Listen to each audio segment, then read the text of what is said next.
路飞最船长的时刻。路飞平时有时候会很白痴，有时候也会被全团人欺负。路飞很多时候在伙伴面前不会摆船长架子，但路飞依然是草帽团的队魂。因为当路飞认真的时候，就知道路飞就是那个不可替代的船长。路飞为了伙伴可以倾其所有，为了伙伴可以改变航向，甚至调转船头。在克西亚村，阿龙一伙的凶恶不绝于耳，可路飞依然在娜美说出了路飞帮帮我后，选择和阿龙一伙死战。在水之都，路飞并不在乎他所要面对的敌人是谁，他依然闯入司法岛。听到罗宾为何而离开的原因后，路飞说终于知道罗宾的敌人是谁了，随即让狙击王烧穿了世界政府旗帜。在罗宾说出我想活下去后，路飞坦然一笑，罗宾的敌人就是我们的敌人。在左屋面对即将与凯多作战的巨大压力下，这个节骨眼上当然不能节外生枝，可他依然带人去了蛋糕岛。听到山治说我想回到桑尼号上后，路飞很开心，这一切都值得，死也要带山治回去。其实印象更深的是，路飞在听到雷九道出山治的难言之隐后，路飞直接就说如果哲普老板有危险，他可以调转船头回海上餐厅，因为他们也是自己的朋友。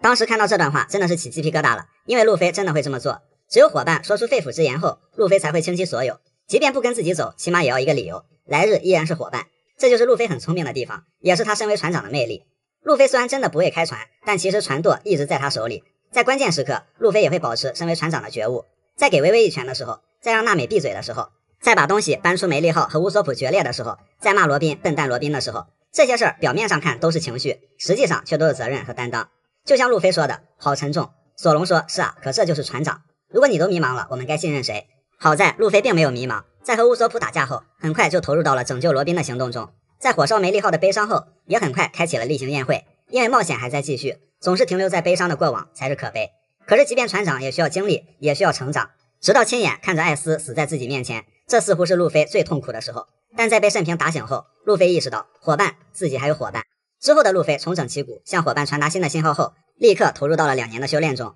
为了我的伙伴，我只有不断变强。2年后，路飞可以平静地说出艾斯死了这句话，相信此时已经没有什么可以阻挡路飞身为一个船长需要不断带领大家前行的信念了。路飞打架很莽，可很多时候不只是莽这么简单。他让索隆山治先带罗宾走，自己单挑时任海军大将的青雉；他让罗先带受伤的索隆下去，自己留在鬼岛屋顶单挑凯多；他让伙伴先赶往目的地，自己把卡尔拽进镜中世界单挑。虽然路飞被卡尔暴打，但还是让娜美打碎了所有连通的镜子。路飞压根就没有想过自己怎么出去，只想大家可以此时免遭袭击。路飞艰难地挤出一个傻笑，说自己一定会赶在你们面前到。伙伴们还在天真的高兴，只有慎平看穿了一切，这场战斗不会那么容易。然而这就是船长的担当啊！路飞很清楚自己想要什么，他首先是一个海贼团的船长，而不是英雄。虽然路飞这一路上一直在做好事儿，但他自己也不希望别人把他做的事儿看得很高尚，因为路飞做的好事儿基本都是以伙伴或者朋友为出发点。简而言之，就是自己想做他才会去做。推进程越狱，顶上战争，挑战海军权威意味着什么？这完全不在路飞该考量的范围内，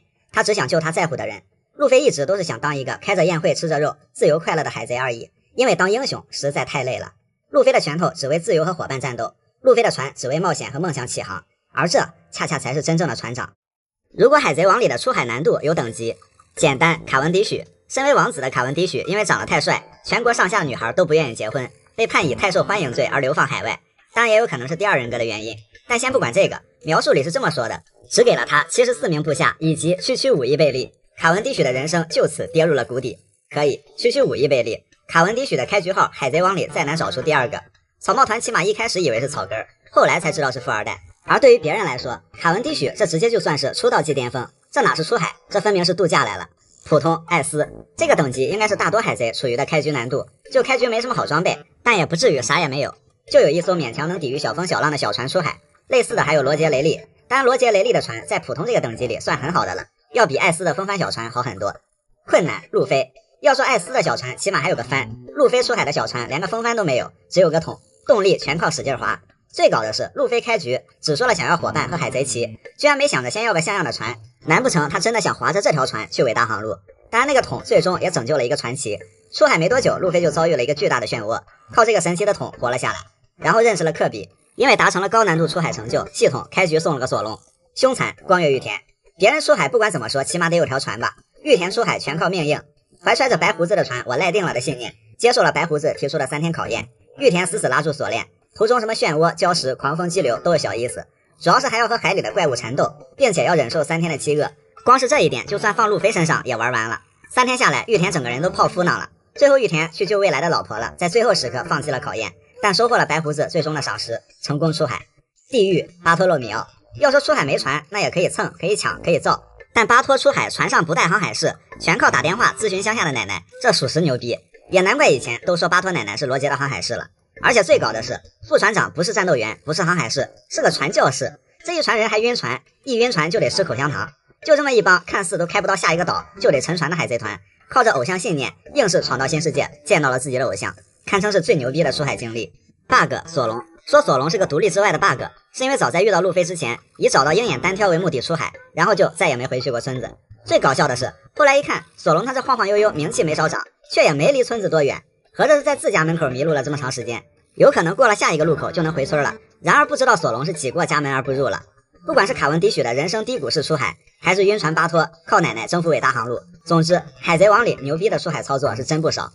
海贼王里很在乎同伴的反派船长，伙伴通常只用来描述草帽团这种的关系，而恶人配上伙伴一词似乎是很违和的。不过恰恰一些坏蛋的确也有真心对待的人。阿龙和霍迪同样是从愚人街混出来的极端种族主义者，但是两人在对伙伴的态度上完全不一样。当时阿龙的家被索隆给偷了后，阿龙回来看到躺在地上横七竖八的伙伴时，顿时火冒三丈，还是非常关心伙伴的。而且阿龙一般称呼他们为同胞。在路飞拿阿龙手下当鱼肉盾牌的时候，阿龙当时也非常愤怒，但是反观霍迪琼斯丝毫没有顾虑的直接拿手下去挡索隆的攻击，连索隆都看呆了。对可可西亚的人来说，阿龙显然不是什么好东西，但不得不说，在注重同伴这件事上，阿龙毕竟也是跟泰格、慎平他们混过一条船的，并不是冷血大哥。月光莫利亚，年轻时的莫利亚和路飞一样敢打敢拼，毕竟也是和凯多正面较量过的精肉小伙。在和凯多的战斗中，所有的伙伴都战死，对他的打击非常巨大。莫利亚从一个精肉小伙变成了一颗蒜头。不过即便后来被世界政府抛弃的莫利亚自己都这么狼狈了，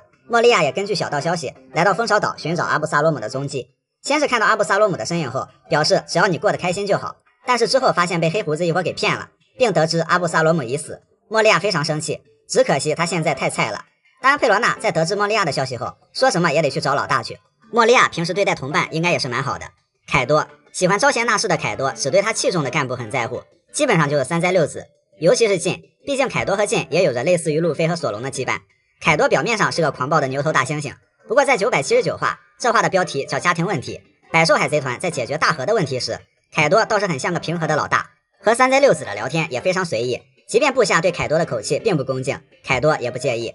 多弗朗明哥，其实明哥家族的羁绊应该是反派里面刻画最细腻的了，感觉也不能因为明哥坏就说他对干部的感情就是纯纯的利用关系，而真正的利用应该是明哥对贝拉米那种的无关痛痒。明哥家族内部显然比这个温馨的多。如果说明哥真的把利用伪装成家人20-30年，那本身应该是更牛逼的一件事。在明哥的这些部下战败时，都纷纷表示对不起少主。莫奈和威尔哥更屌，甘愿为明哥献祭。显然这种羁绊在反派里还是很少见的，也只有后来的晋对凯多有这种感情。所以明哥在这些年里其实对部下还是相当不错的，只不过明哥终究是个坏人，而坏人的情感通常不值得被歌颂。狂欢男爵，这个剧场版里的反派是个既可悲又可怜的存在。男爵的同伴葬身于暴风雨中，从那之后男爵每一天都活在孤独和悔恨中。不过神秘岛上的一种花可以用植物再见男爵的同伴，男爵一边捕杀过往的海贼，给花供给养分，一边就这样活在被编织的无限阅读之梦里。男爵是可怜的，他有多在乎伙伴，现在就有多痛苦，但是同样可悲，因为失去伙伴的也不止男爵一个，布鲁克就是。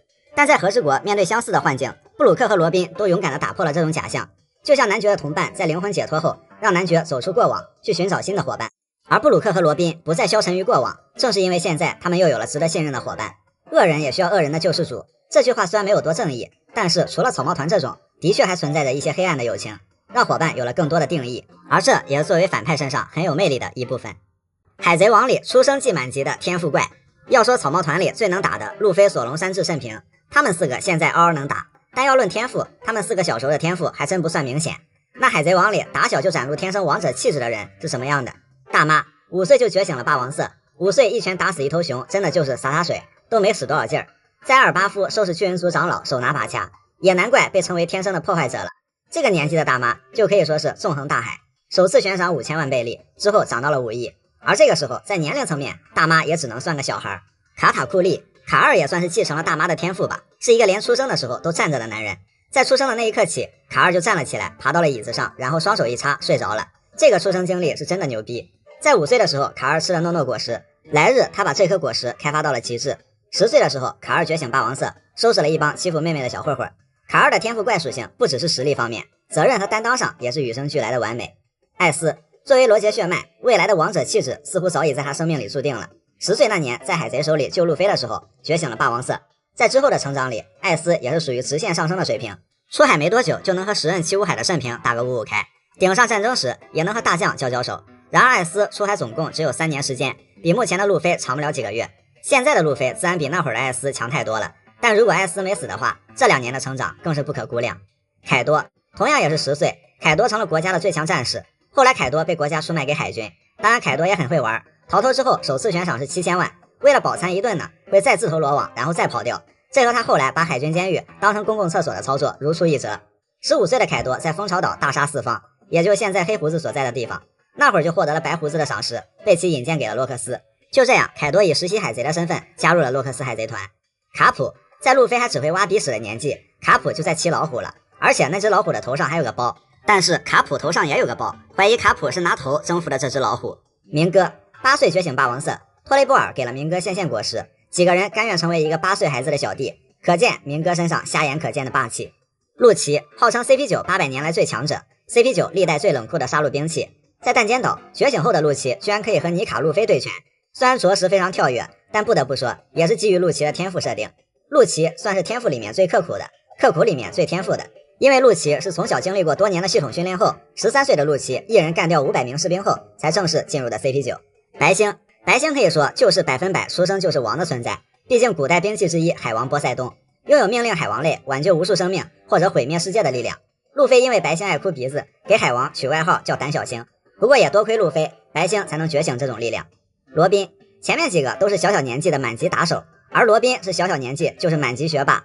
，8岁就以满分的成绩通过了奥哈拉的博士考核，成为了考古学家，其天赋直接被世界政府忌惮了20多年。8岁的罗宾首次悬赏7900万，甚至比大妈和凯多的首次悬赏还高。如果以上还不足以说明天赋的差距，可以换一种说法，就拿几个同岁的四皇们来说，一个10岁的大妈可以打2个10岁的凯多，10万个10岁的红发，100万个10岁的路飞，这就是海贼王里的天赋怪。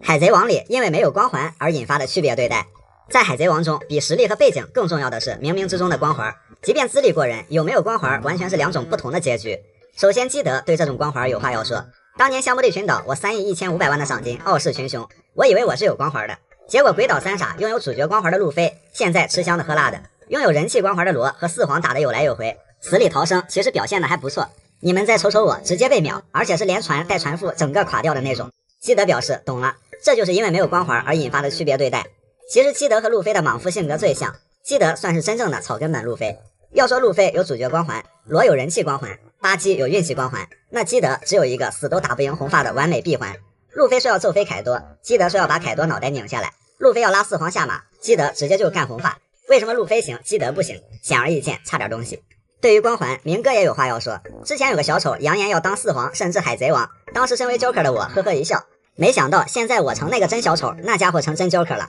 巴基的运气光环堪比主角光环，罗杰船的背景就先不说了，从混上七武海，然后跃迁到四皇，海贼王也势在必得。而明哥成为七武海里混得最差的，直接就进去了。巴基甚至让老沙和鹰眼都被迫营业，成了小丑，这就是光环的力量。对于光环，凯老师也有话要说。我身为四皇，身边有坚信我能成为海贼王的干部，我也有成为乔伊波伊的意愿，也有世界上最顶尖的霸气，有羁绊，有野心，有实力，没有人比我更加懂得如何成为海贼王。乔伊波伊的光环舍我其谁？向主表示不好意思，让一下，你是假的，真的在这儿呢。所以凯老师可能只是差一截运气。既然如此，还不如倾囊相授，成为了一个青史留名的老师。当然晋也是一样的，晋有颜值，有和船长的羁绊，在拥船长成王这点上说过和索隆一样的话，但只因为晋没有光环，成为了索隆进阶路上的垫脚石，最后被绿牛吸干，连下线都没能保住一个体面。可见没有光环，只能充当可有可无的工具人。对于光环，白胡子和艾斯也有话要说。家人们谁懂啊？都说如果白胡子和艾斯不死的话，路飞就没法顺利当上海贼王，在海贼之巅必然有一场大义灭亲之战。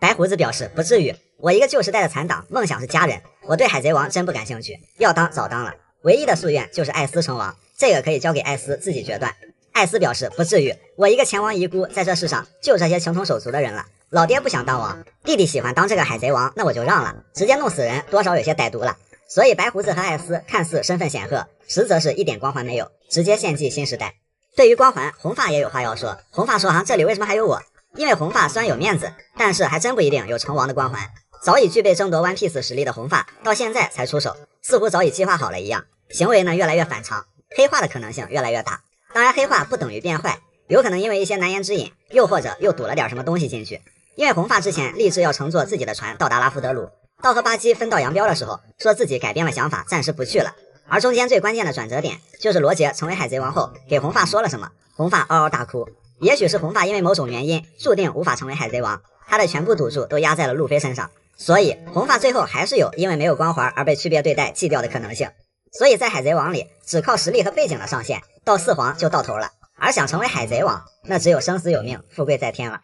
藤虎的一系列操作越来越卧底了。随着革命军在玛丽乔亚的战斗细节公布后，发现藤虎的友军属性一点都不次于荒原。藤虎最离谱的技能就当属是动不动就拽陨石。这一次藤虎居然要在玛丽乔亚拽陨石。最卧底的是，藤虎虽然瞎，但心如明镜。萨博乌鸦俩自然系，林德伯格会飞，莫里会挖洞，对方上蹿下跳，一个陨石下来一个也砸不中，倒是能顺利团灭天龙人，直接帮龙队建功立业。作为2年后登场的大将，藤虎上任以来干了3件事：装糊涂误伤海军，诚心气死赤犬，有意无意削弱世界政府。首先，藤虎打海军这事儿听起来是不是很荒唐？但是藤虎拽陨石这招虽然是无差别攻击，但是一直以来却总是会误伤海军。藤虎第一次拽陨石是在德雷斯罗萨的格林比克，当时二话不说，一个陨石就下来了。明哥和罗两人都呆了，不是吧，阿 Sir， 这么大一块到底是砸谁啊？最搞的是陨石下来，原本剑拔弩张的3个人一起在那削陨石，最后一看藤虎狠起来，连自己都砸。但是一想，还是藤虎会玩。藤虎最恨的就是这帮七武海，因为自己身份原因，不能直接对七武海动手。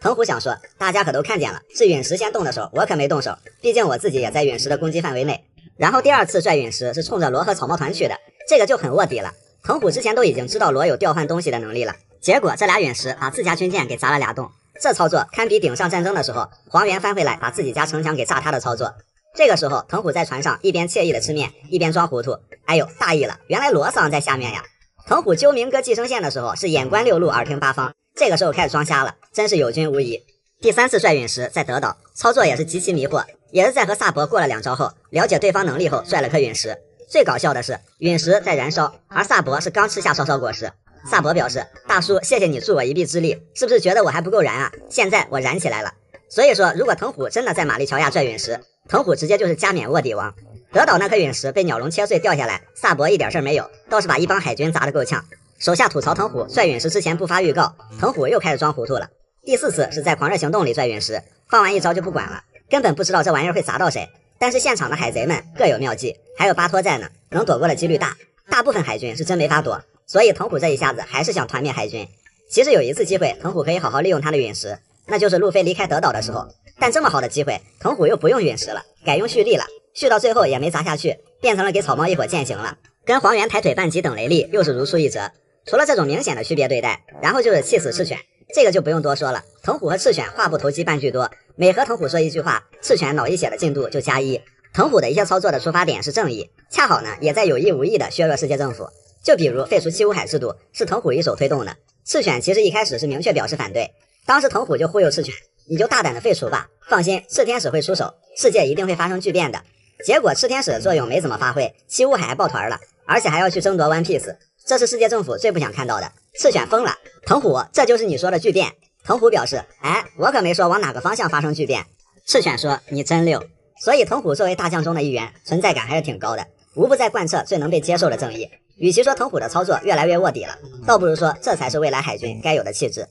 海贼王最变态的是，越变态越有人爱。在海贼王里，变态不仅不是个贬义词，对极个别人来说，甚至还是一种捧杀。海贼里有很多开始看起来是个变态，当然也确实是，但后来觉得变不变态无所谓了，但本人真的很有魅力，讨人爱。海贼王里有这样一群新人类，也就是人妖了。小冯刚登场的时候，因为是第一个登场的人妖，当时疑惑海贼王里还有这节目，而且打扮得很怪异，除了有点自来熟没觉得啥。不过打败老沙后，草帽一伙回到船上的时候，索隆让小冯往边上稍稍，小冯还很礼貌。再就是为了当初欢乐的友情，主动帮草帽团引开了海军，之后再推进城里和路飞重逢。如果没有小冯的话，别说路飞，整个越狱大队一个都跑不了。当然路飞也为小冯无意间觉醒过一次霸王色，可以说路飞也真的当小冯是伙伴了。小冯的运气也没有很差，不仅没有死，现在还在小一万之前的地方过得很开心。说到小一万，也是路飞的救命恩人。如果说小冯也就是身份奇葩了点，而小一万是不仅人恶趣味，果实能力更恶趣味。不过后来觉得在可爱面前，变态好像都不是那么耀眼了。小一万这个顶级社牛，不管在麦哲伦还是赤犬还是慎平这些大佬面前，都能不正经的耍宝，技能都特别沙雕，但好像非常实用。在推进城和另一个变态小萨蒂上演了一出变态之间的对决，一个擅长鞭打，一个擅长捆绑，史上最虐的打斗。那场面麦哲伦看了也是很沉默的。虽然这两人是货真价实的变态，但相比这个，感觉更多的是都很有趣。不过话说，革命军的变态真的很多，除了小一万和他卡马巴卡那帮手下，北军军长乌鸦他是怎么做到看起来既变态又很帅的？东军军长贝洛贝蒂上半身好像没穿，下半身我猜也是对称的。南军军长一只会玩高科技的狸猫，还有4大军队长的手下看起来也不是正常人。当然这些可以勉强不算，但西军军长莫里好像真的是个变态，长相身材都非常魁梧，但是下半身穿了超短裙和泡泡袜是什么鬼？这种变态程度就好像是凯多穿了身 JK， 而且还会妖娆的舞裙子的那种。莫里的说话方式还有伙伴对他的调侃都非常耐人寻味。革命军汇聚了这么多有趣的人，卡普和路飞身边好像都是这种人，所以严重怀疑龙的真实性格也逃不出家族 buff。海贼王里经常会出现一对高度相似的对手的对决，当然也包括变态。如果说小萨蒂和小伊万是一对变态女的互相折磨，那弗兰奇和塞纽尔就是一对变态男的浪漫。不怕变态多变态，就怕变态懂浪漫。其实第一次看到塞纽尔登场的时候，没想到他是真人真事儿，只是根据以往的规律，见怪不怪的把他归类到了海贼王里变态中的一员。何况弗兰奇第一次见塞纽尔的时候就称呼他是变态，官方认证了属于是。不过后来都知道了，说塞纽尔是海贼王里最深情的男人不过分吧。他和弗兰奇的对决中也没有太多花里胡哨的招式，但是看得很爽。最后呢，一个喝可乐的人答应愿意陪你喝酒，属于是两个变态真男人的相惜和共情了。所以都说尾田不懂海贼王，但是真懂男人的浪漫。现在来看，里面的变态都各有魅力，他也是很懂变态的。草帽一伙那些可可爱爱的小习惯，草帽一伙每个人都有标志性的小习惯，就是那种出现次数不是很多，但不经意间透露着可爱的。首先路飞很喜欢拍别人的后背，而且拍起来就是啪啪啪一顿狂拍。大概有2种情况，一种是特别高兴的时候逮住谁拍谁，在快进入伟大航路的时候因为过于亢奋拍完山治拍索隆。第二种是夸赞别人，路飞会用拍后背的方式来表达。在弗兰奇介绍船坞系统的载具后，路飞表示非常喜欢，对弗兰奇咣咣一顿拍，然后弗兰奇突然一个经典动作把路飞给撞倒了，严重怀疑弗兰奇是故意的。然后见识到人鱼凯米能和鱼交流，并让鱼群在海里画画的时候，路飞也拍了凯米。还有娜美被猫狗夸赞是了不起的航海士，路飞虽然不懂，但是觉得自己选的航海士肯定是最棒的，又是对娜美一顿猛拍，不出意外被娜美给打了。山治喜欢撅屁股，山治一郁闷的时候就喜欢撅屁股，而最郁闷的事情莫过于总是跟他过不去的悬赏令了。第一次是喜提全世界最丑悬赏令，第二次是因为名字上带了文斯莫克，第三次就是最新的悬赏金被慎平压了一头。不过山治在报纸上看到维奥莱特公主的时候，也兴奋地撅起了屁股，撅得老高，多少是过分妖娆了。索隆喜欢舔刀，作为剑豪舔刀耍酷一点也不奇怪，看索隆那娴熟的舌技，估计也是平时没少舔。不过索隆舔的更多的是3代鬼彻，河道一文字除了咬在嘴里，好像从来没有舔过。当然索隆最好不要舔到河道一文字上，因为河道一文字已经砍过鼻屎了。罗宾喜欢用手托着下巴，罗宾平时喜欢坐在一旁看伙伴们打闹，或者独自思考一些东西。这个时候罗宾最常做的动作就是这个非常稳重温柔的姿势，而且当初罗宾2次悄悄登上草帽团的船都有摆出这个动作，感觉很有神秘姐姐的气质。乔巴喜欢捡小木棍，乔巴这个习惯是受路飞的影响，当时在空岛的时候，路飞随便捡了根木棍，乔巴看到了觉得很好玩，后来自己也捡了一根，没想到2年后乔巴回到香波队群岛的时候手里还攥着木棍，所以怀疑乔巴是不是2年前的那根木棍根本就没有扔掉。而且在剧场版里乔巴手里也有。娜美喜欢吐舌头，娜美其实很喜欢卖萌，时不时的展示她那小舌头就是其中之一。娜美吐舌头的时候就说明她已经在动脑子了，而且大概已经达成了自己的目的，所以娜美最后的一下吐舌头给人一种小贼猫古灵精怪的感觉。弗兰奇喜欢做他的经典动作，情绪到位的时候小臂紧贴，身体倾斜，再加上他那句经典的口头禅。不过想做到如弗兰奇这么舒展还是有点难度的。弗兰奇除了自己喜欢做这个动作，作为最会搞氛围的一员，他还会感染到别人一起做这个动作，你不会还要教你。除了方块姐妹，2年期间还有基东一家，这个动作原本呢手臂还要跟着转几圈，还有配套舞蹈，但是2年后好像省略了，动不动就直接开始 super。 乌索普喜欢竖大拇指，活泼好动的乌索普小动作有很多，不过最标志性的还是用大拇指朝向自己，一般就是发表类似自己8000步下这种预言的时候，或者给自己壮胆的时候。还有就是添油加醋对东海之后的伙伴讲述自己在东海如何带领路飞打败强敌的故事，这个时候也就乔巴会信以为真。布鲁克吃完饭就会打嗝加放屁，布鲁克经常性的饭后习惯。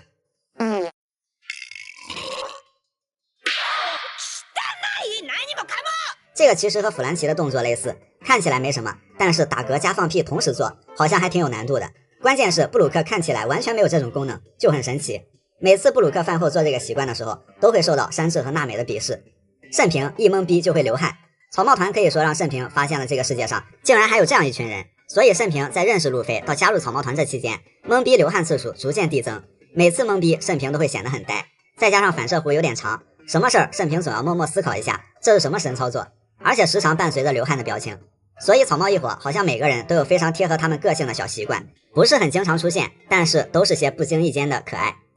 海贼王中开始觉得厉害，后面可有可无的设定。海贼王中有很多贯穿始终的设定，也有慢慢淡出视线的有趣设计。有这么几个设定终究是没有跟上时代的步伐。海贼猎人，这个可以说是现在几乎绝迹的职业，要不是索隆至今还挂着这么一个绰号，都快忘了。早期海贼猎人出现的还很频繁，除了索隆还有刀神剑圣，老沙本身就是海贼猎人公司，专门在伟大航路钓鱼执法，换取赏金，制造跳舞粉。在阿拉巴斯坦还出现了东海西海俩海贼猎人之间的对决，而且收藏悬赏令抓海贼这事儿，道理上就是海贼猎人该干的事儿。不过后来海贼猎人的存在感越来越低，到了德岛参加竞技场的那些海贼猎人一个比一个菜，全是酱油角色，到此海贼猎人也算是退出了海贼王的舞台了。倒是出现了以十字工会为首的海军猎人组织。宝箱等级，在巴基拿到4分5裂果实的时候，得知价值1亿贝利，曾明确提到过 A 级宝箱的概念。如果早期设定里真的有这个概念，宝箱像是爆装备一样划分价值等级，那这个设定感觉还挺有意思的。毕竟海贼不为了找宝藏爆装备还当什么海贼。不过后来再也没有出现过宝藏的等级划分，但还是有像约翰宝藏这种传说级宝藏的存在。5种飞行能力，这个概念是在阿拉巴斯坦贝尔展示鸟鸟果实损形态的时候提出来的，但也仅此而已。直到现在5种飞行能力怎么划分的，就像是消失的阿金一样，再也没提过。因为现在能飞的人实在太多了，不光是鸟鸟果实系列，自然系能力者也有很多会飞的。超人系的像明哥、罗宾都可以通过特殊能力飞行，没有果实能力的也可以学习跃步。科技大佬通过科技飞行，很难明确到底有几种飞行能力。以前觉得好像除了索隆全世界都会飞，现在索隆也可以用剑气在空中移动了，所以5种飞行能力干脆就别提了。六式体术，六式刚出来的时候还觉得挺新鲜的，毕竟除了恶魔果实又有一套新的战斗技巧了。但是好景不长，后来除了 T 和跃步这俩功能性比较好用的招式，其他的基本都可以被霸气完美取代或者超越了。即便还有用六式的 CP， 他们也得配合霸气一起使用，单纯的用铁块扛伤，这不纯纯的大冤种吗？又或者是像卡普这种级别的人用六式才有明显的锦上添花的作用。但问题是卡普用不用六式都一样，所以六式现在的定位很尴尬很鸡肋，高手啥都会他用不着，新手成本高他不好用。福兹福开发的那些个花里胡哨的六式，纸枪都崴断了，行了歇会儿吧，好好用霸气打架，兴许还不会输得那么狼狈。倒立直，现在来看这个可以说是专门为 CP9 装备而生的，需要有个人来发动一个叫六式游记手合的招式，当沙包被人狂扁来测试对方的战斗力。目前只知道 CP9 的猫头鹰会，但他人现在去向不明，所以倒立直这个东西也就昙花一现了。而且像是霸气和果实能力还有自身的坦度等综合实力是无法测出来的，倒立直展示的实力很单一。再有就是数值这个东西太容易通胀崩坏，会让整个战力系统早早垮掉，所以及时淘汰掉也很合理。能力克制，在没有霸气设定之前，针对一些能力者还是有一些克制设计的，比如水路飞可以打到老沙的实体，橡胶路飞可以打到艾尼路的实体，还有上下级果实设定，赤犬岩浆是艾斯稍稍的上级等等，但总感觉有些是经不起推敲的，这样会把果实的优劣上限直接定死了，不好收场。所以 SBS 里至今也就确定了4组上下级果实。还有就是也不能总得发现对方的弱点才能打败对手，因为有些人他的确没有弱点。路飞打凯多总不能靠挠凯多的痒痒肉获胜吧，毕竟热血漫永恒不变的是成长，所以后续有了霸气和果实觉醒的设定，你强我比你更强，要比各种草率的克制好很多。当然这也是海贼王很牛逼的地方，当很多陈旧的设定不再符合时代的标准后，总会有一个可以合理平替的新设定出现，这些设定往往会伴随着更强的对手一起登场，所以也完全不觉得出戏了。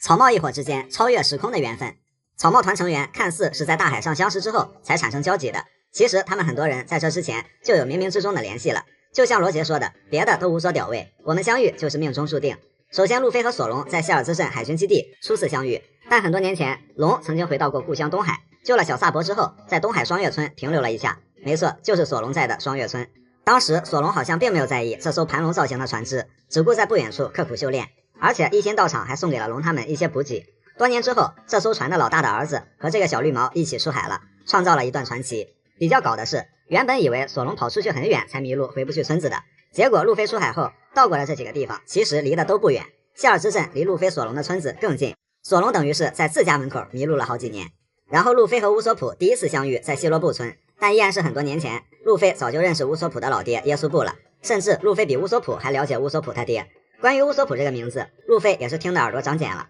所以路飞见到乌索普的第一眼就猜到是谁了。两人谈起耶稣布，仿佛是一见如故，立刻就攀起了亲戚。路飞表示，小时候你爹老是欺负我，长大了我让他儿子当我小弟。路飞在推进城第一次见到慎平，不过在那之前的3年前，慎平就认识艾斯了，并且和艾斯以及白胡子海贼团船员都是很好的兄弟。慎平除了极力请求路飞把自己放出去营救艾斯外，慎平无比信任路飞的原因还有一点就是，艾斯跟慎平提起过关照弟弟路飞，但慎平并不想当老好人，他只帮助自己认可的人。在推进城第6层看到路飞后，慎平坚定了这一点，路飞也如同能感应到一般，话不多说，只需要片刻的眼神交流就把慎平给放出来了。路飞在水之都第一次遇到弗兰奇，两人还因为一些事情大打出手过，但弗兰奇和路飞也有命中注定的缘分，毕竟罗杰海贼团的船是弗兰奇的师傅汤姆造的，双方也是老朋友的关系。红发巴基也很喜欢汤姆，而弗兰奇可是罗杰海贼团邀请过的人。当时玉田看到不远处的裤头男孩很有趣，想邀请他上船，结果被弗兰奇给拒了，因为他讨厌海贼。可能因为这一点，再加上当时弗兰奇专注于自己手里的活，离得远远的，并没有太在意不远处的其他人，所以后来听到雷利是罗杰的副船长的时候，那反应好像是记得见过，但印象不深刻。不管怎么说，弗兰奇也是和罗杰他们有过一面之缘，弗兰奇也注定是王身边的男人。说到弗兰奇，那就不得不说到他的命运上的搭档罗宾了，一个可以制造冥王，一个可以唤醒冥王。路飞在威士忌山峰第一次遇到罗宾，相比这个，路飞的老爹龙其实早就知晓罗宾的一切了，并评价他为革命之灯。龙找了罗宾10年，一直都想和他见一面。罗宾遇到革命军的时候，也只能笑了笑，感叹天意弄人。后来罗宾为了路飞而决意变强，在路飞老爹那里待了2年，而且还提前认识了萨博。从罗宾得岛见到萨博的反应来看，他俩早就认识。至于罗宾2年后重聚时，没有跟路飞提起他哥哥，应该是想让路飞在那之后自己去体会这份惊喜吧。路飞在魔鬼三角地带第一次见到布鲁克，不过在这之前，路飞也认识拉布和库洛卡斯了，并和拉布许下环绕世界一圈再相见的约定。当路飞跟布鲁克说起拉布还在双子甲等待伦巴海贼团的消息的时候，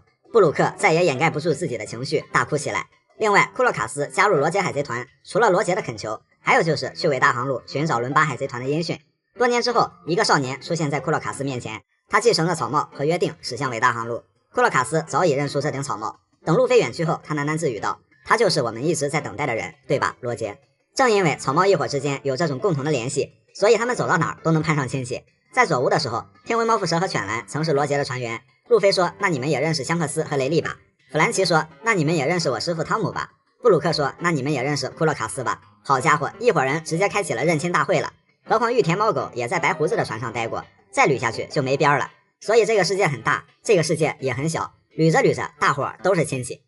红发的面子有多大？红发出手次数虽然不多，多是蜻蜓点水一下下，但仅凭刷他的那张帅脸，就可以摆平大海上绝大多数的争端。面子过时，名不虚传。顶上战争时，红发赶到战场之前，是中途去阻拦凯多了。根据凯多后来的自述，凯多当时非常郁闷，两人没有达成任何的妥协交易，而是红发的出面直接将其劝退，只能说6。红发忙完那头忙这头。红发到达战场后，神奇的是，各方势力剑拔弩张的情绪居然瞬间消退了。赤犬一拳被红发挡了后，再也没冲动过。鹰眼见到好兄弟来了，直接收刀下班。野心膨胀的黑胡子也作罢熄火。战国关停大招，直接宣布停战。也就在这儿，红发说出了那句最低调但最霸气的面子语录。战国说红发是你的话，那可以。顶上战争，红发正儿八经的一招没出，却劝退多方势力，还把白胡子和艾斯的遗体带了出来，帮助白团解决了后事。这个面子可是够大的。2年后，升任元帅的赤犬会见吴老星，吴老星说：“你的面子算个屁。”红发会见吴老星，吴老星却说：“我们专门腾出时间来接待你。”世界政府都要给红发个面子，何况海军本部？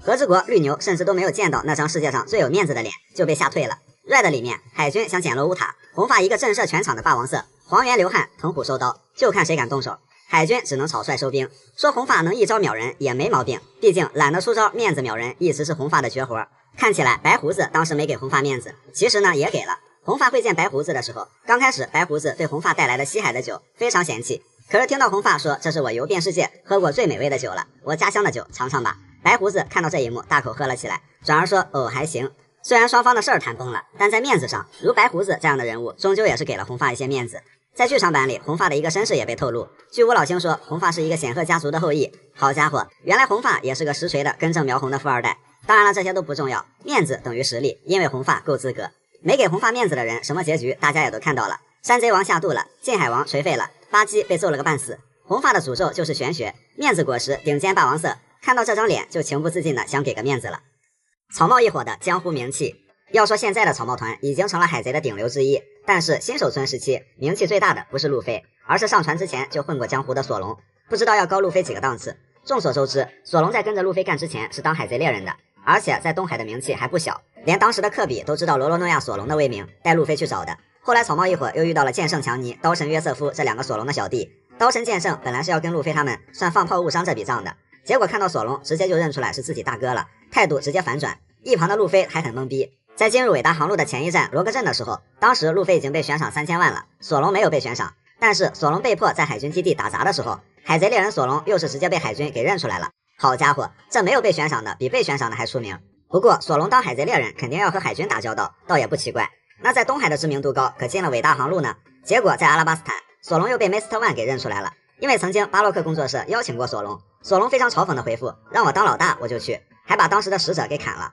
索隆在老沙这里也算个名人。后来索隆有了悬赏，名气越来越大就很正常了。不过在早期草帽一伙不出名的时候，提索隆大哥的名号那绝对好使。然后就是山治，山治这个名字一开始可能不带什么名气，但是前面如果加个文斯莫克，估计海贼世界几乎所有人都知道山治什么身份了。这一点在蛋糕岛之后的和之国就非常明显。比吉尔玛的实力更厉害的是他的 IP 影响力，比如德雷克、霍金斯还有罗，北海三迷弟都是海上战士索拉的漫迷，看到隐形黑都两眼冒光走不动道了。罗甚至直接就是原地沉迷了，设定情节啥的倒背如流的水平。后来就是对位奎因的时候，奎因跟加治以前是同事，见到山治干脆就一口一个加治的儿子叫，就给山治叠怒气 buff 吧。路飞的江湖名气，在路飞还只是个小有名气的海贼的时候，比他那点悬赏金更出名的是蒙奇蒂家族的身份。在水之都爆出身世后，连同吃同住的伙伴都觉得非常不可思议，原来大佬一直就在我身边。这个身份在其他大佬面前非常好用。战国看到草帽小子空降战场，脱口而出的却是吐槽卡普，这又是你的家人啊卡普。潜台词是让我想想接下来该怎么演熊、青雉、泽法等等一些人吧，无不在路飞面前放海。路飞能活到现在，不得不说自带的江湖名气的功劳也是多多少少是有的。虽然说早期索隆的名气是最大的，但自从拥有世界级名气的罗宾上船，就有点压索隆了。8岁被悬赏7900万，继承了奥哈拉的学识和意志的罗宾，一直都是世界政府的眼中钉、肉中刺。人红是非多，罗宾一直在逃离和背叛中成长，包括冰山的房间里也贴着罗宾的悬赏令，因为罗宾的学识足够恐怖。与之相似的还有弗兰奇，原名卡特·弗兰姆。弗兰奇属于是本不想出名，但造化弄人，即便是改了名，避免太出名，最后也是被 CP9 绝地3尺给找了出来。毕竟他手里的冥王图纸，让他不想出名都难呀。乌索普的江湖名气其实也很大，首先他爹可是红发团的核心干部，因为路飞和红发有过交集，遇到乌索普的时候立刻与其攀上了亲戚。在罗格镇自报家门后，也是被那个曾被耶稣部击败的原海军认了出来。只不过乌索普虽然胆小，但低调有志气，很少跟别人谈起耶稣部，反而是靠自己的成就创造了名气。得到一战成名的5星乌索普，在明哥那里力压路飞、萨博、索隆等人，成了 God 乌索普。结果海军的悬赏令上也跟着写上了 God 乌索普。娜美的江湖名气，这个就有点特色了。娜美的性感通过写真悬赏令传播到四海，阿健说的征婚艳照货真价实，一路上不缺靠着娜美悬赏令来追求娜美的人。当然除了美貌，娜美还是有正儿八经的名气的，那就是她的航海才能，曾经被阿龙和金狮子看中。盛平老大的江湖名气就更不用多说了，上船之前他就当过太阳海贼团船长和七武海，早早成名。最明显的就是盛平的摇鱼实力，越狱推进城摇来了一群鲸鲨小弟，蛋糕岛太阳团的兄弟给草帽团断后，白胡子海贼团那也是很多年的交情了。布鲁克的名气也是世界级的，因为在别人2年修炼的时候，布鲁克开了2年的世界巡回演唱会，收获了广大歌迷，有自己的海报、自己的应援团。结果2年后重聚的时候，布鲁克成了草帽团里的顶流了。当然布鲁克最屌的一句话还是罗杰以前好像是有这么一个新人。最后就是乔巴，爱吃棉花糖的宠物1000倍利。以上呢就是草帽一伙每个人的江湖名气，他们大多人从上船的那一刻起都已经不是籍籍无名的小辈了。就他们自带的名气来说，原本以为这船上载的都是草根儿，结果这船上坐的都是大佬。慎平是如何获得全体伙伴的信任的？在草帽团中，相比其他伙伴，只有慎平目前是2年后加入的成员。之前的相处虽然断断续续，但当慎平在和之国回归后，草帽一伙对慎平的加入表达了无比的信任和欣喜。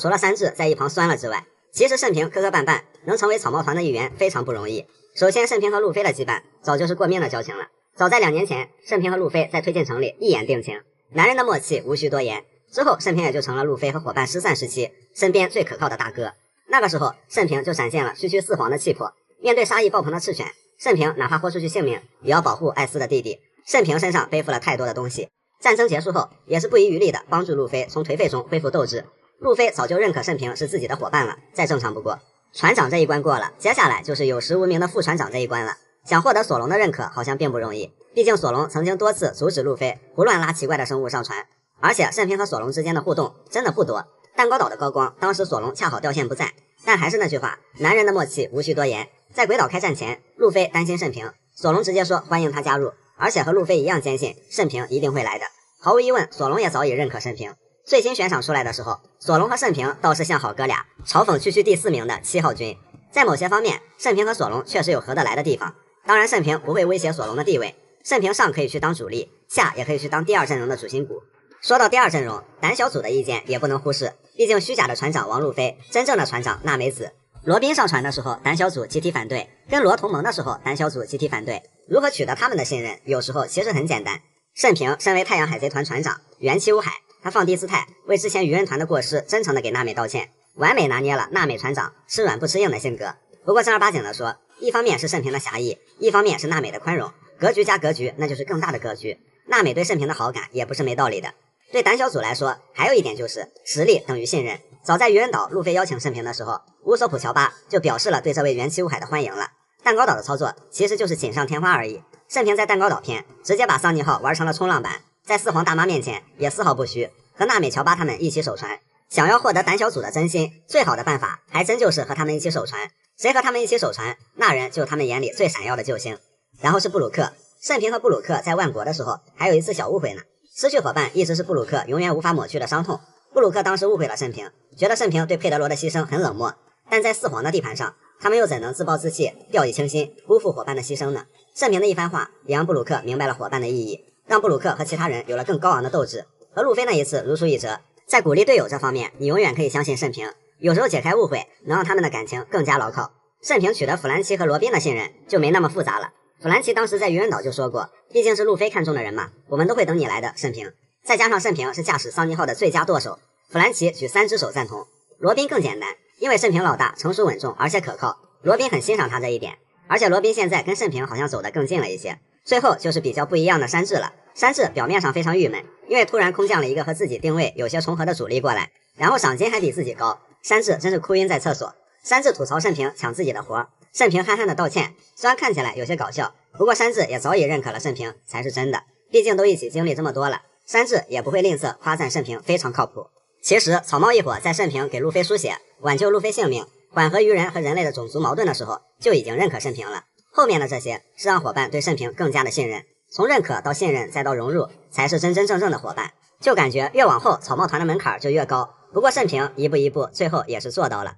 草帽团被哪些奸商给忽悠过？草帽团这一路上遇到过很多人，或许和善的气质也让很多人觉得他们很好忽悠。在罗格镇的时候，草帽一伙就遇到了不少奸商。第一个就是一家宝物店的老板，他上来就给乌索普推荐了一款手枪，据老板说这是海贼王罗杰的遗物之一。罗杰有掉落的装备那不奇怪，但是这把枪的造型和配色越看越跟开玩笑似的。他要说这是罗杰小时候玩过的枪，那可信度还高一些，而且看起来还是个残次品。但是乌索普可是忽悠界的专业人士了，他怎么有点心动了？还真是一个敢说一个敢信。紧接着索隆也遇到了奸商，一开始想忽悠索隆的武器店老板一本松，索隆不了解刀的行情，可老板识货呀，提出拿20万贝利收购索隆的河道一文字，一直加码到80万，这可是大快刀21弓，双月更三郎的杰作，就算是个高仿也不止这个价，这不是欺负索隆老实人吗？直到达斯奇进来爆出了真实的行情，起码1000万贝利，在索隆手里更是有市无价，把奸商的套路搅黄了。不过一本松也是被索隆的气场所折服，临走时3袋鬼车和血走都一并送上，都没有收钱。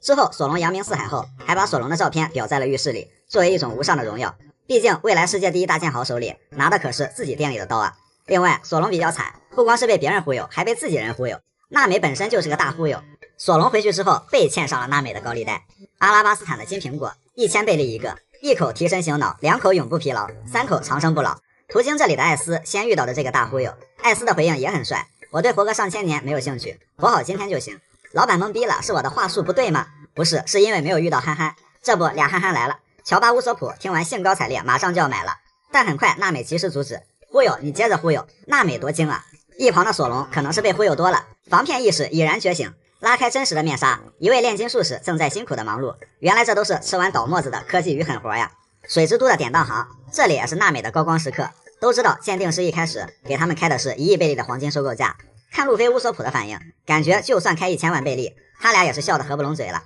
可是这个大忽悠万万没想到，自己骗到同行头上来了。娜美从小就跟钱打交道，还能掂量不出黄金的价值吗？一波和谐的谈判后，鉴定师改口3亿，这船上没有娜美真不行。路飞、乔巴、乌索普他仨塑料段位的，真的是属于是被人卖了还帮人数钱的那种。虽然娜美是属于王者段位，但娜美也有马失前蹄的时候。曾经草帽一伙遇到一个推销员，他那里真是啥都有，还给罗宾推荐过能美白的肥皂。不过他看想要买些绘图纸的娜美像是个小富婆，就想狠狠地敲一笔。这些纸是不是真的像他说的那样天花乱坠不知道，但娜美直接来了句多少钱都照付。此话一出，全船震惊，这不次于娜美送罗拉财宝那一次。推销员这一打纸开价居然高达4800万贝利，你干脆明抢吧。虽然娜美依然开启砍价模式，从1000万砍到了100万，不过娜美什么时候这么好骗了？此时山治站了出来，巧妙化解，二话不说把路飞给绑了，说要交给海军换悬赏，那样还能余下来不少钱。没错，看来这就是船长的正确用法了。对比这些大忽悠，想必大家更加同情明哥这样的诚信为本的商人了，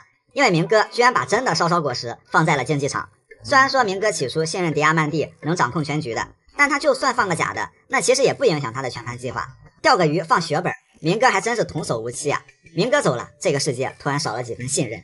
如果把路飞邀请过的所有人组成一个海贼团，众所周知，路飞邀请过很多奇怪的家伙们成为伙伴。如果路飞吃的是邀请果实，这些人和生物都无法拒绝邀请果实能力者的邀请的话，草帽团将会是一番什么景象？首先，路飞将会拥有一个潜力巨大的主力干部阵容，他们分别是艾斯、萨博、索隆、山治、慎平、大和。没错，还记得小时候路飞邀请过艾斯、萨博上他的船吗？后来在阿拉巴斯坦，路飞又邀请了艾斯一次。大和的话，在和之国，路飞好像也是有邀请的意思。不过大和是自己没有迈出最后的那一步。总之就是这个主力阵容，再加上其他伙伴，这个配置一点都不输红发团。同时，路飞还将会拥有世界上最顶尖的船匠组弗兰奇和冰山，这两个是造船泰斗汤姆的亲传弟子，和乔巴的情况差不多。弗兰奇也不是路飞邀请的第1顺位船匠，冰山才是。不过冰山的技术那肯定也是没毛病的。弗兰奇和冰山造1艘冥王那是问题吗？那分分钟能在伟大航路上造一堆共享冥王，按需使用，方便你我他。同时，草帽团会出现一个新的兵种——人马部队，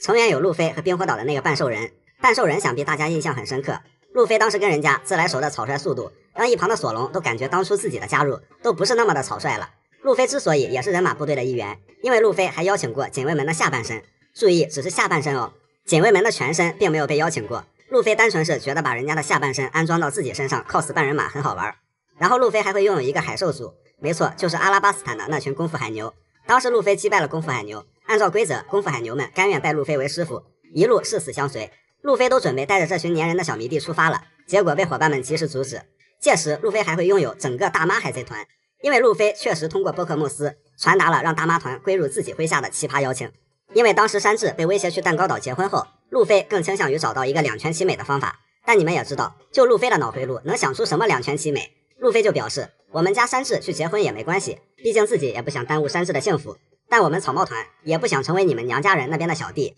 所以路飞灵机一动，就跟波克穆斯说，到时候你们归顺我得了。好家伙呀，草帽大船团之大妈分团是吗？此言一出，震惊四座，很难不发出疑惑，路飞脑子里到底在想些什么？路飞身边还会有几个类型各不相同的女人，除了娜美、罗宾、大和，还有在阿拉巴斯坦邀请过的薇薇公主。女帝嘛，路飞好像还真没邀请过，但关系也属于那种不是伙伴胜似伙伴吧。船上还会多2个很奇怪的团宠，路飞在恐怖3维帆船邀请过的僵尸独角兽和僵尸树。船上还有2个小萝莉，一个是千年龙篇路飞邀请过的阿碧斯，还有一个就是小玉。和之国篇结束的时候，小玉说自己学会了忍术后要加入路飞他们，路飞说等你学会了那没问题呀。还有早在遇到山治之前就邀请过的宝箱大叔卡蒙，卡蒙可以去草帽团的船顶小花园去当管理员，那里有娜美的橘子园、罗宾养的花、乌索普的植物，卡蒙的生活习惯和形象比较适合那里。啊对了，在小东海，路飞还邀请过一只独角仙加入自己。最后路飞还会拥有一个世界上最顶尖的后勤医疗组，他们分别是路飞邀请的第1个医生，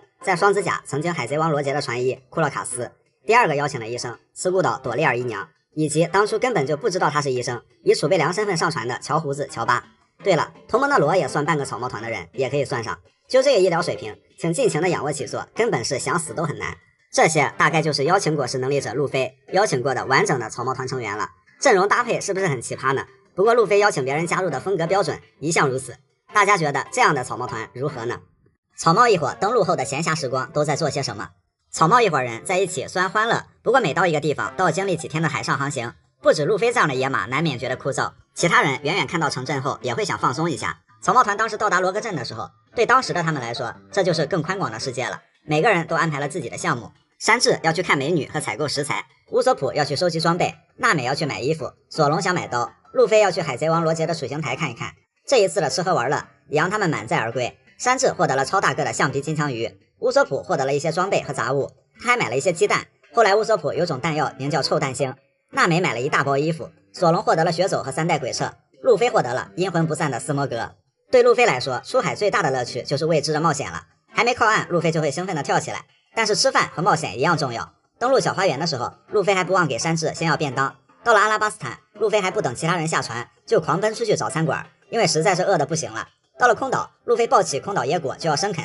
结果比铁还硬。到达水之都的时候，还有香波地群岛的时候，期间路飞除了玩，一样没有忘了吃。鲜嫩的水肉，路飞一口气买了10个。在香波地，路飞买了一大堆鲜贝和巧克力，玩的也是满脸笑颜，非常尽兴。2年后的路飞一样没变，渔人岛上来一顿吃，庞克哈萨德上来一顿吃，德雷斯罗萨上来一顿吃，万国上来一顿吃，鬼岛上来一顿吃，蛋尖岛上来一顿吃，吃饱了才有力气打架嘛，这是路飞登岛后必不可少的固定项目。然后山治真的就是居家好男人的类型了，山治空闲的时候大多都是去采购物品和食材。哦对，还有搭讪美女。在阿拉巴斯坦，山治和乔巴负责去采购，微微需要一些乔装的服饰，娜美想要香水，山治欣然答应，索隆想要吃的和酒，乌索普想要辣椒水，山治虽然嘴上说才不管他们呢，但还是把大家想要的东西都买回来了。在空岛，山治还用热贝做了一席空蒸海味满腹全餐。在水之都，当时船上只留下了水火不容的索隆、山治，这种空间自然维持不了多久。山治很快也下船去采购一些食材去了。2年后回归香波地群岛，山治也是一边采购食材，一边找索隆的踪迹。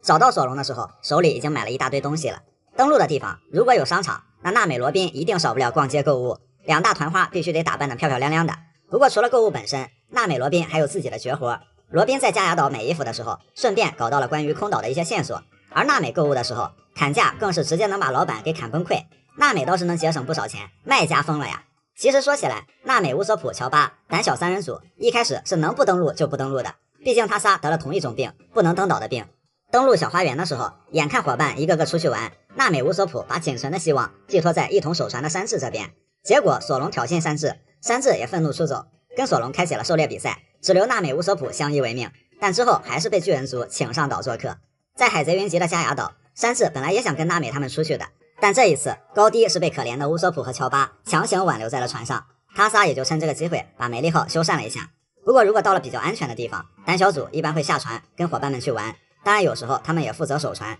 然后是散步往索隆，索隆登陆的时候一般身上是没有什么任务的，但索隆偏偏还很喜欢独自散步，船上待久了确实有点烦闷，但不得不说在散步这方面索隆真的是又菜又爱玩。伙伴们一般是要极力阻止索隆这种行为，但无奈索隆对自己的方向感似乎充满了自信，后果大概就是索隆不知道迷到哪里去了。但神奇的是，索隆有时候迷着迷着又迷到伙伴那里去了。另外索隆有时候也会留下来守船。然后是变态可靠的弗兰奇，弗兰奇登陆的时候有时候会跟伙伴们一起行动，一起沙雕的玩乐，但有时候也会恪尽职守。桑尼号在跟飞鱼骑士团冲突的时候耗尽了能源，弗兰奇放弃了和大家一起出游的时间，和乌索普一起维护了船。2年后回归，也是最先直奔桑尼这边来。氛围组布鲁克，他虽然能当路飞的太爷爷了，但和路飞他们一样贪玩，登陆后跟路飞他们一起吃喝玩乐。香波地群岛的时候，小吃店老板让他们可以试吃，路飞、乔巴、布鲁克差点给人家老板干倒闭。登陆蛋糕岛也是，路飞、乔巴、布鲁克他们仨俨然成了新版欢乐3人组。只要草帽团一登陆，就少不了布鲁克出来活跃气氛，跟着大家胡闹。然后是慎平老大，慎平和大家一起登陆的时候显得非常老实乖巧，自己有没有想做的事儿不重要，一路都陪着伙伴。一开始刚融入草帽团的时候还比较拘谨，然后就是成了专业捧哏。这一次登上弹尖岛，路飞、乔巴、波尼仨吃货又干到饱腹形态了，人家说哇你们4个可真能吃，肚子都鼓鼓的了。慎平在旁边来了句我本来就这样，可让慎平老大可爱死了。在草帽团去过的这些地方里，其实很多时候他们一开始并不是冲着茶价去的，而是想自由自在的吃喝玩乐，毕竟这也是冒险的灵魂所在。草帽团真的太会吓唬小孩了，平时都说罗宾酱腹黑，但我发现草帽一伙多多少少都沾点，真是不是一家人不进一家门。索隆这样高冷少言、沉着稳重的也会吓唬小孩吗？是的，当时路飞、索隆、娜美在希罗布村结交乌索普后，在餐馆吃饭，乌索普的那3个小伙计以为老大被海贼抓了，就冲进来救人。路飞、索隆、娜美刚好吃完饭，路飞无意间感叹了一句：“这肉真好吃。”索隆就顺着话恶搞了一下，说：“你们的船长被我们吃了。”当时3个小伙计就被吓懵逼了。不过他仨反而吐槽娜美是母夜叉，娜美还很委屈：“关我屁事呀！”路飞那么单纯，也会吓唬小孩吗？是的，空岛的时候，在小女孩艾莎面前展示能力，不仅把小女孩吓到怀疑人生，路飞还很理所应当的说：“我是橡胶人，当然可以伸长喽。”路飞虽然是无意的，但他可能没有想到，空岛人几乎是与世隔绝的。初见路飞这样的，当然是跟见了怪物似的。路飞2年后变得更成熟了，甚至仅只需要一个眼神就可以吓哭小孩子。不过路飞并不是针对小玉了，而是想伤害小玉的百兽团的人。说起来，路飞其实还真就故意吓唬过其他人，被害人正是胆小的乌索普。被带坏的路飞故意压低帽子，说我们正在经历一片闹鬼的海域哦。一旁的弗兰奇也来故意吓人，说这里不论什么都可能会离奇失踪，当时就把乌索普给吓得不行了。然后山治也参与了进来，说这里还有载着死者亡灵的船四处游荡，山治甚至还给自己划了根火柴，打了个底光。这帮人太坏了。此时一旁的乔巴抱着索隆的腿，颤颤巍巍，就没有人为我发声吗？山治温柔绅士，但有时候也是使坏。在乔巴刚上船的时候，娜美问路飞他们因为什么才邀请乔巴加入的。路飞说能变形的驯鹿很好玩，路飞的很正常。山治给的理由是储备粮。乔巴顿时有一种上了贼船的感觉。在登陆和之国的时候，山治又吓唬乔巴说不带他玩，看到乔巴哭惨了，山治才笑着说开玩笑的，抓紧喽。乌索普那么胆小也会吓唬小孩吗？是的，他吓唬小孩的手法真是一套一套的。一开始只能靠虚张声势，说自己可是被悬赏3000万的海贼，结果小萝莉他爹是个赏金猎人，乌索普当时人就麻了。后来乌索普萝莉杀手的传奇就此开始，巧妙破解黄金周的颜料陷阱，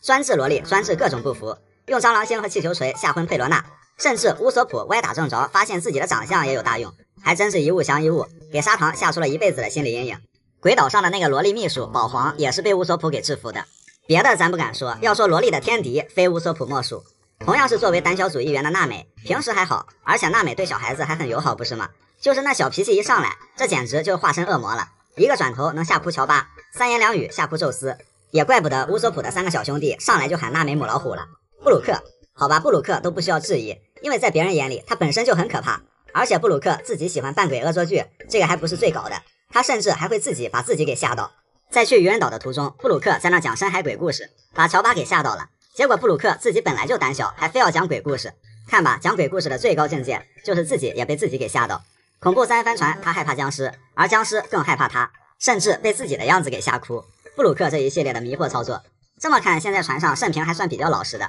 慎平还经常被别人给吓唬。不过之后慎平可能会越来越跑偏加腹黑，毕竟现在这个趋势是很明显啊。总之，原本以为腹黑的只有罗宾一人，原来这帮人一个个都很皮。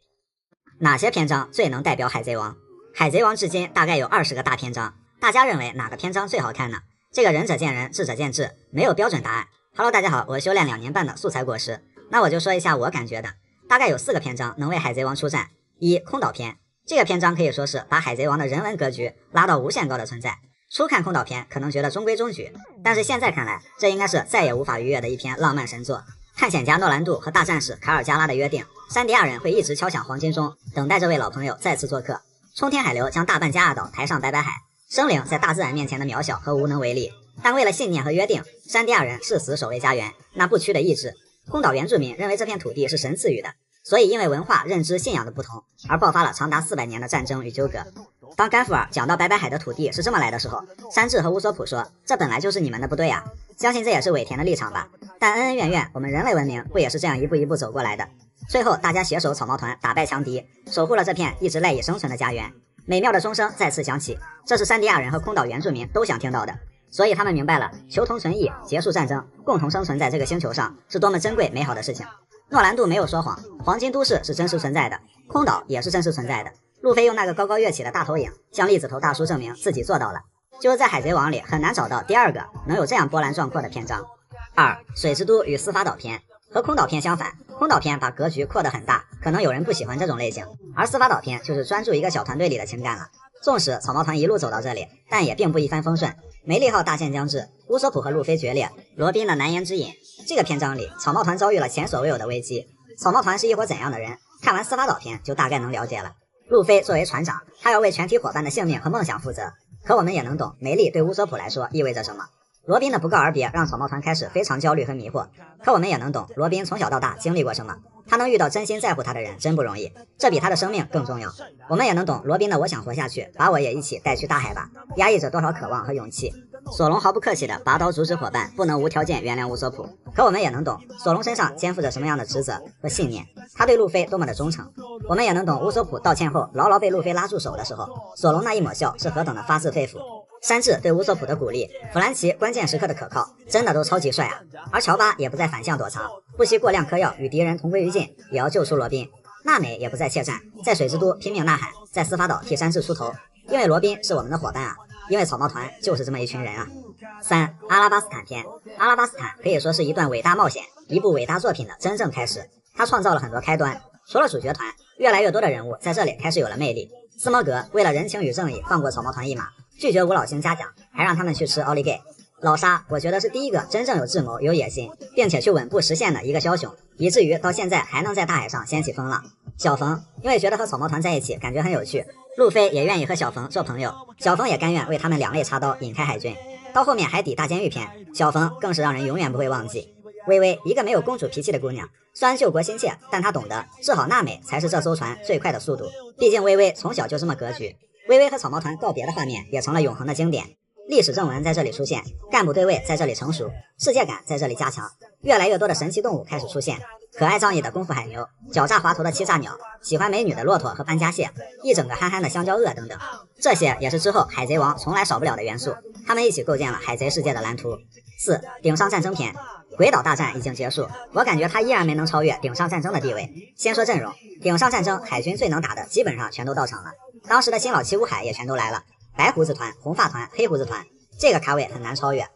除了剧场版能超越的恐怕也是最后的终极一战了。少了海军就少了很多看点和乐趣，所以想看海贼王全明星还得是顶上战争。最主要的是格局差得远，顶上战争往大了说，一句 One Piece 是真实存在的，直接让海军想震慑海贼的这个最重要的战略目标荡然无存。超新星纷纷崛起，海军搬家，世界大征兵，大海比以前更乱了。缩小到人身上，白胡子海贼团和艾斯的羁绊，卡普在正义和亲情之间的纠结，艾斯舍身守护路飞，用白胡子成王的信念对艾斯当然重要，但他并不后悔，因为比这个更重要的是路飞啊。所以鬼岛战争对比顶上战争怎么总结呢？就是纸面配置虽然差不了太多，但内核不行，它带不动啊。那么以上就是我认为能代表海贼王的封神篇章了。海贼王那么多篇章，总有一篇是你的最爱，每个篇章都展示了不一样的人文历史、战斗冒险、神奇故事，但唯一不变的是那群一直可爱的人们，这大概就是海贼王最有魅力的地方吧。海贼王里那些每次登场时的迷惑行为，大佬们的每一次登场往往是各不相同，不过还有一些人的每次登场都保持同一种风格，但却细水长流，有一种奇特的仪式感。五老星每次集体登场都在摆 pose， 一直以来此时此刻恰如彼时彼刻，虽然不是同一时间，但是同一地点，熟悉的房间，熟悉的那套沙发。而且五老星每次集体登场时摆 pose 的构图颇为和谐，姿势足够优雅，乍一看还以为是老年模特团。而且看样子他们内部似乎有2个约定俗成的规矩，一个是每次登场必须得有人站着，五老星对应火水木金土星，也正好是周2到周65个曜日，那他们老哥5个就轮着站吧，周天休息，周一跪着。不过最直观的原因是沙发不够坐，谁先到办公室谁先坐，挤在一起构图就不优雅了。但世界政府随手几个亿的悬赏令随便发，这么大的房间却不舍得多买2组沙发。第二个规矩，他们每个人坐哪好像都有讲究，大多时候财务武神和法务武神这俩是坐中间的 C 位长沙发上，他俩身边经常站着老是抢不到座位的环境武神，而农务武神和防卫武神则是分坐2侧，有时候可能会有点不一样，但基本上搞得跟他们各自的专座一样。在五老星拜见伊姆之前，环境星和防卫星这俩人最奇葩，其他3个有时候坐有时候站的，他俩一直是一个站着一个坐着，当时就感觉这俩人真怪，一个坐不下去，一个站不起来。而五老星站着的数量也代表海贼王完结的进度，比如五老星初登场的时候只有1个人站着，从水之都到顶上战争阶段都是2个人站着，2年后基本上都是3个人站着。从世界会议篇，五老星已经开始全站起来了，这个推论乍一听很扯淡，但仔细一想非常有道理，毕竟5个人都站起来的时候就说明要打终极一战了，可不代表快完结了。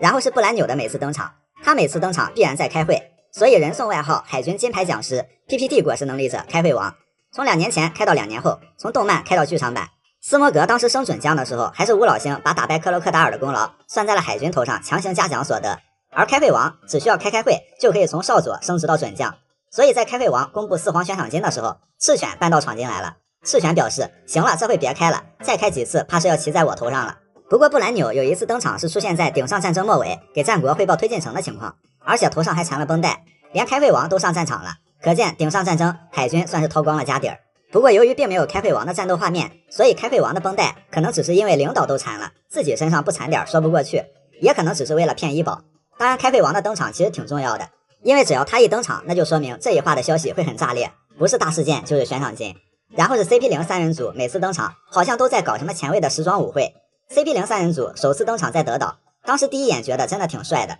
毕竟这穿搭好像有点超前了，但同时也足够沙雕，毕竟 CP0 是个谍报机构，这哥仨穿成这样还光明正大的走在街上，且不说这样能不能查到什么情报，自己的行踪先被人给拿捏了。当时罗看到 CP0 就说 CP0 一旦出动一般没什么好事儿，看吧，罗他们就聪明多了，搞地下工作不能太嚣张。在鬼岛 CP0 就这身打扮，到处抓罗宾，这一点 CP9 就很懂，等完成任务了再拽起来也为时不晚。所以 CP0 犯了干 CP 的2大忌讳，一个是足够嚣张，还有一个就是让六世铁块现实返场。不过 CP0 这企业文化似乎也不是1年2年了，从大妈小时候他们这个部门就这样穿。当然世界政府也不止一次有类似的操作，比如一点都看不出来是押送机密文件的机密船，怪不得福兹福押送的尼卡果实能被红发截胡，这就合理多了。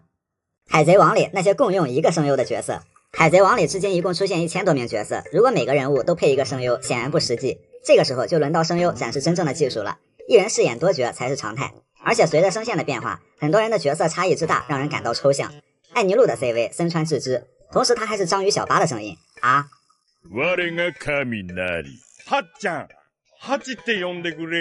仔细听一下的话，这后音确实是。不过从空岛至高神到呆萌章鱼烧，这角色差异堪比空岛到愚人岛。陆琪的 CV 官至一，刚登场的时候，陆琪的鸽子会代替陆琪说话，被娜美认为是陆琪的腹语，把路飞乌索普看得一愣一愣的。结果这个鸽子还真是陆琪的声优配的。黄猿的初代 CV 石冢运生，二舅的声音可以说是经典，不过他还是索隆的师傅双月耕四郎和全军总帅冈古空的声音。もしもしこちらキザル。いやいや、そんなことはしないよ。せめてお前もそうしてくれ。戦国。不得不说，二舅正经起来是不是还挺正经的？黄猿的戏路宽道，真不愧对于影帝的称号。另外，黄猿的2代 CV 志年龙太郎，他也是个大佬，他不仅是灌篮高手里三井寿的声优，同时还是海贼王里卡库的声优，这差别也是挺大的吧。わしが行こうか。杯。工場内は関係者以外立ち入り禁止じゃぞ。赤犬的 CV 立木文彦，同时他还是那个把鹰眼惹到千里追杀的提督克里克的声音。望み通り、バスターコールじゃ。鷹の目よ、てめえはこの俺の首を取りに来たんじゃねえのか。赤犬的声音还是挺有辨识度的，一听就是那种纹着大花背在澡堂里一人独占一个水池的狠人。他配的角色很多也是这种风格。老沙的声优大有龙三郎，老沙在和之国的业务还挺繁忙的，他不仅是光月寿喜烧的 CV， 老沙兼任的另一个角色真的挺搞的，他是白胡子的2代声优。久しぶりだな、白い。元気そうだな、ロジャー。白胡子的初代声优于2019年去世，从和之国开始，白胡子就是老沙了，所以老沙的嘴就是白胡子的嘴。现在老沙终于可以用实力让白胡子闭嘴了。还有一个比较搞的就是熊的 CV 酷秀行，熊的声音特别温柔温和吧，尤其是和波妮的经历，但他还是文斯莫克加治的声音。旅行するならどこに行きたい？私がお前の父親であることは。好家伙，熊给了波妮一生的温柔，反手就给了山治一世的阴霾是吧？一个人拿捏了海贼王里差别最大的俩爹。另外这里小山治的 CV 还是乔巴的声优大谷玉江，剧场版黄金城里德索罗的 CV 山路和红，在主线里他也是赛鸟尔的声优。德索罗和赛鸟尔的深情倒是有些相似。大妈的3大魂器拿破仑、普罗米修斯、雷云宙斯，外加赤鞘九侠里的和松，这4个是水岛玉一个人配的。何ママ？撤収！寝てるのに。おのれ！カッパの川松、ただいま参戦。鹰眼的现任声优挂川玉彦，平时鹰眼的声线很高贵很高冷吧，同时他还是分槽头的那个偷笑手下汉堡的声音，也是那个把熊当坐骑的天龙人罗兹瓦德胜的声音。お前は敵に教えをこうというのか。おばあちゃん、親指、いやおばあちゃん、七部会の奴隷は便利だえ。虽然声优都是怪物，但当知道他们配过一些什么稀奇古怪的角色后，还是觉得有点震惊。香波地群岛的假草帽一伙，抽象的形象下，草帽一伙原班人马的声优互相客串，所以假草帽团其实也是真草帽团。当然，草帽一伙的声优平时应该是待在录音棚里最久的，所以他们也免不了顺手配一些奇奇怪怪的角色。乌索普的 CV 山口胜平配的骆驼睫毛，山治的 CV 平田广明配的卡鲁亚。おいカル、お前も来いよ。生っちょろい方を鍛えるにはもってこいだぜ。索隆的 CV 中井和哉配的甘福尔的那只吃了麻麻果实的鸟。ペガサス。